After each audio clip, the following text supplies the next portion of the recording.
जब आप आसमान में बर्ड्स को उड़ते हुए देखते हो तो आप क्या देखते होगे? ऑफ कोर्स एडमिरेशन ही निकलती होगी। आफ्टर ऑल बर्ड्स को देख के और इंसान सोच भी क्या सकता है। अच्छा चलो वो छोड़ो, जब आप ह्यूमन एनाटॉमी के बारे में पढ़ते हो, कोई मेडिकल का स्टूडेंट हो सकता है या किसी का वैसे ही इंटरेस्ट हो सकता है, अगर हम अपनी बॉडीज़ के बारे में पढ़ते हैं तो क्या सोच सकता है इंसान? किसी को इंटरेस्ट आता होगा तो सोचता होगा कि मैं डॉक्टर बनूंगा, या अलग अलग फील्ड्स में जाने के बारे में सोच सकता है। और क्या सोच सकते हैं? अच्छा चलो इसको भी छोड़ो, बहुत से लोगों का इंटरेस्ट फिजिक्स में होता है और आइंस्टाइन की थ्योरी ऑफ रिलेटिविटी के बारे में तो सब जानते होंगे। उसको पढ़ के हमारी लाइफ पे डायरेक्ट इम्पैक्ट क्या ही पड़ सकता है। चलो आज मैं आपका पर्सपेक्टिव पूरी तरह बदल दूंगी। आज मैं आपको लेके जाऊंगी आज से रफली 700-800 साल पहले। उस टाइम को बोलते हैं द एरा ऑफ रेनेसां। वैसे रेनेसां का डिक्शनरी मीनिंग होता है रिवाइवल, मतलब हमारा किसी चीज़ में दोबारा से एक इंटरेस्ट पैदा हुआ हो, मतलब कोई चीज़ जो मर चुकी थी वो दोबारा जिंदा हो रही हो। रेनेसां का पीरियड एक स्टैग्नेंट और मरी हुई इंटेलेक्ट का रिवाइवल था। सिर्फ दो चीज़ें जिनके ऊपर टिका हुआ था ये पूरा रेनेसां का period, spirit of inquiry and scientific temperament. इन दोनों चीज़ों की वजह से इंसान की क्यूरियोसिटी ने ऐसी ऐसी चीज़ें बनाई जिसकी वजह से आपकी लाइफ आज बहुत इजी हो चुकी। सबसे पहले आप अल्ब्रेख्ट ड्यूरर की इस पेंटिंग को देखो। These are praying hands. Albrecht 15th-16th century के एक आर्टिस्ट थे जिनका ह्यूमन एनाटॉमी में बहुत ज़्यादा इंटरेस्ट था।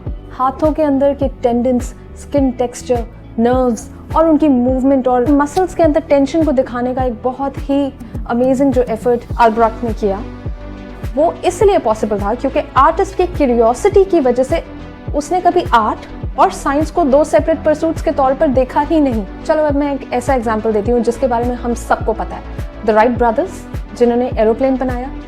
राइट ब्रदर्स की जो एरोप्लेन की इंस्पिरेशन थी वो थी बर्ड्स। राइट ब्रदर्स की क्यूरियोसिटी ही थी जिसकी वजह से उन्होंने बर्ड्स को घंटों बैठकर देखा।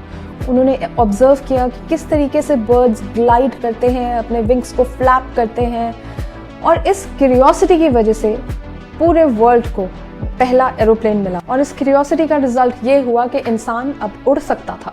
अब कई महीनों पैदल या कैमल्स के ऊपर या टांगों के ऊपर या फिर घोड़ा गाड़ी के ऊपर या फिर जहाज में बैठकर जाने की ज़रूरत नहीं थी।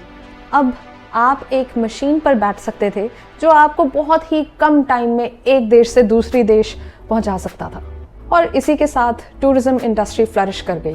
अच्छा, अल्बर्ट आइंस्टाइन की थ्योरी ऑफ रिलेटिविटी के बारे में सबने सुना तो होगा ही, लेकिन इसमें इंटरेस्ट सिर्फ और सिर्फ फिजिक्स को पसंद करने वाले नहीं रखते। इस थ्योरी का इतना गहरा इम्पैक्ट पड़ा हिस्ट्री राइटिंग में।